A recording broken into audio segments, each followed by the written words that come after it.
Hello' friends, আশা কৰোঁ আপোনাৰ সকলো ভালে আছে। আমি ইডলি কেনেকৈ বনাওঁ আমি সকলোৱে জানো। বেটাৰটো বনাই ল'লোঁ। এতিয়া বিশেষকৈ মই কুকাৰতে বনাম। কুকাৰত পাত্ৰটো অকণমান প্ৰিহিট কৰি লৈছিলোঁ। এতিয়া গোটেইখিনি ইডলি বেটাৰ দি দিছোঁ আৰু 20 মিনিটৰ পাছত প্ৰায় ৰেডিয়ে হৈ গৈছে বুলি ক'ব পাৰি। খাবলৈ যে ইমান সোৱাদময় হৈছিলে। আপোনালোকে পিছে ইডলি ষ্টেণ্ডত দি পেলাই বনায় নে এনেকৈ বনায় কমেণ্ট ছেকশ্যনত জনাবচোন। মই অকণমান বেলেগকৈ আচলতে বনাইছোঁ। এতিয়া কাট কৰি লৈছোঁ ইডলিখিনি। তাৰমানে ট্ৰায়েংগল ইডলি বনাম বুলি ভাবিছোঁ। লগতে মই ষ্টাফিংখিনি মই ৰেডি কৰি থৈ দিছিলোঁ। নেক্সট ভিডিঅ'ত আপোনালোকে মোক কেনেকৈ মই ষ্টাফিং বনালোঁ সেইখিনি আপোনালোকে দেখা পাব। লগতে মোৰ চাটনিৰ ৰেচিপিটোও আহি আছে, আপোনালোকে সেইটো চাব বুলিও মই আশা ৰাখিলোঁ।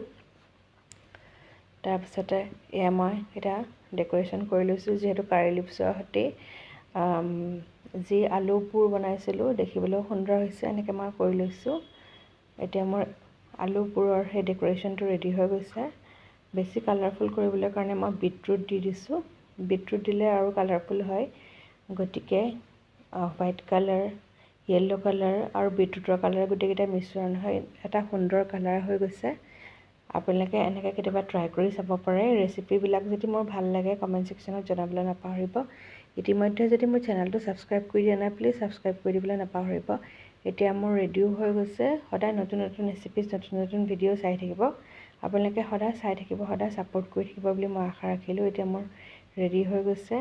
আপোনালোকক দেখুৱাবলৈ লৈছোঁ মই কিমান আচলতে কালাৰফুল হৈছে আৰু কিমান আচলতে ছফ্ট আৰু স্পঞ্জি হৈছে, তাকে আপোনালোকক দেখুৱাবলৈ লৈছোঁ। খাবলৈও আচলতে সিমানে সোৱাদময় হৈছিলে, যিহেতু চাটনিৰ লগত আৰু বিশেষকৈ আলুৰ সেই পুৰৰ লগত, বিটৰুটৰ লগত গোটেইখিনি একেলগে মিশ্ৰণ কৰি পেলাই যিটো এটা সোৱাদ হৈছিলে, এইটো অসাধাৰণ বুলি ক'ব পাৰি। আপোনালোকে ব্ৰেকফাষ্টত ইনক্লুড কৰিব পাৰে আৰু এনেকৈ ট্ৰাই কৰিব পাৰে।